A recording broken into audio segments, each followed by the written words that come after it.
When we think about our highest ambitions, it's easy to become overwhelmed by all the obstacles we face. Everywhere you turn, there's another obstacle, so you end up just spinning in place. It might seem like the easiest thing to do is just conclude that there's too many obstacles to overcome and give up. Fortunately, this is almost never true. Prejudice, ideology, bias, distortion, mindlessness. Bad thinking is everywhere.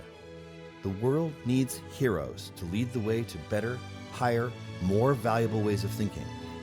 These ways are timeless and never more needed than right now. Some claim that these timeless ways of thinking are now dangerous. To them I reply, beware of wolf.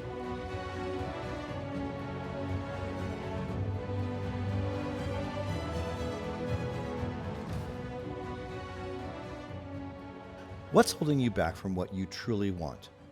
For a lot of people, the answer is simply not knowing what they want, not having a goal. We'll talk about how to think about goals more in future episodes.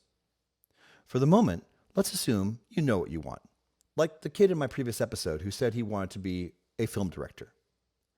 In that dialogue, he gave a litany of excuses for why he hadn't made any real progress on that ambition. He hadn't learned the tools. He lacked all the other things he thought were needed to make real films. He was afraid that his work would be unworthy. His time pressures from school, his desire to hang out with his friends, his career pressures from his parents, and so on.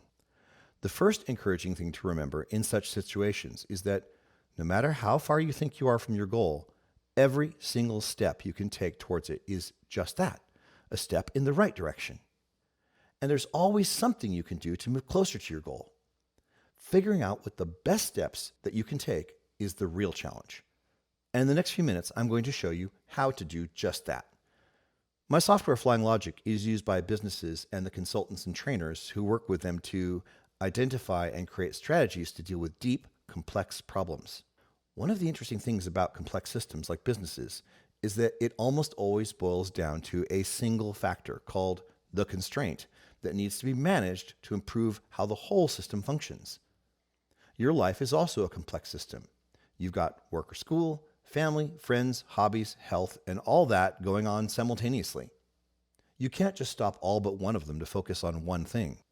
And yet, to make progress on something important in any of these life areas, you've got to figure out what that thing is, your goal, and what you need to do to make progress, your constraint. It's said that if you want to cut down a tree, you've got to hack at the roots, not the branches. So what you want to avoid is taking ineffective actions that at best only address the symptoms of the problems you're facing and not the root causes. The same is true here. If you're going to take action when you're facing a lot of obstacles, you want to know it's one of the best actions you could possibly take. But sometimes the best actions you could possibly take truly aren't obvious. They might even resemble having to shave a yak. There's an old proverb that goes, "For want of a nail, the shoe was lost. For want of a shoe, the horse was lost. For want of a horse, the rider was lost. For want of a rider, the message was lost. For want of a message, the battle was lost. For want of a battle, the kingdom was lost, and all for the want of a horseshoe nail." Small things can have big cumulative effects. This proverb identifies the root cause of the kingdom being lost as the want of a nail. Working it backwards, you'd have something like my own variation. Save the kingdom. How? Don't want for a battle. How? Don't want for a message. How? Don't want for a rider. How? Don't want for a horse. How? Don't want for a shoe. How? Don't even want for a nail. This technique, repeatedly asking how, is a simple way to reduce complex problems to actionable ones. And just as having a nail doesn't look much like saving a kingdom, a most effective action may not at first glance look related to your goal at all. Technologists have a term we jokingly use, yak shaving. Imagine you're at the office. You go looking for your colleague, but they're nowhere to be found. You search high and low and eventually find them in the Himalayas, shaving a yak. When asked how they got there, they recount a completely plausible sequence of events, starting with their original work task, from which they are repeatedly diverted by some clearly necessary predecessor task until they find themselves in the Himalayas, shaving that yak. A simple technique is to have a dialogue with yourself, where you keep asking yourself, how will you do that? And writing down the answers over and over. The trick is to never accept the answer, I don't know. Because as soon as you say, I don't know, you terminate your own continued thought. So never say, I don't know. Instead, answer with, I'll find out. This lets you ask yourself again, how will you find out? There are always people in your life you can ask. And of course, there's always the internet. And if you come to a point in your self-dialogue where you feel like you've answered the question, but you think there may be more, just ask, how else?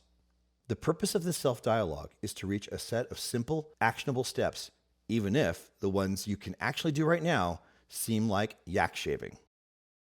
So how would our teenage would-be film director apply this technique to his thinking? I'm going to learn how to direct. How will you do that? By setting aside an hour every day to study and practice. What will you study? I'll watch videos about writing, directing, shooting, and editing. How else will you study? By watching films of directors I admire. How will you practice?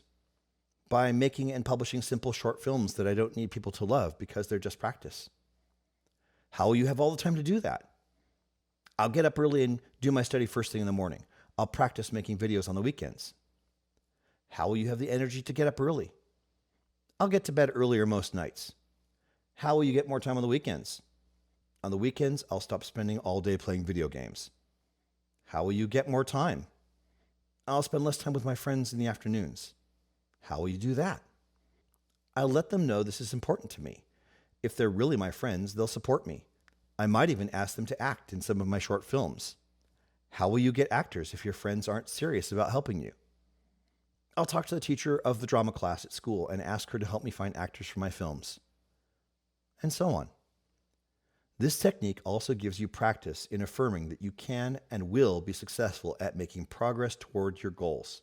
It also helps keep your expectations realistic by reminding you of the price you're going to have to pay to achieve your goals, because there's always a price. All that remains is to consistently spend that time that you've set aside on taking the very next steps you've identified. When you do something every day, it begins to become part of you. The change might be so gradual as to be imperceptible to you at first, but you literally begin to transform into what you want to become. Learn more about the world's premier critical thinking tool, Flying Logic, at flyinglogic.com. Help spread the word by rating and reviewing this show on your favorite podcast platform. Discuss this episode at bewareofwolf.com and keep raising the bar, whether the world likes it or not.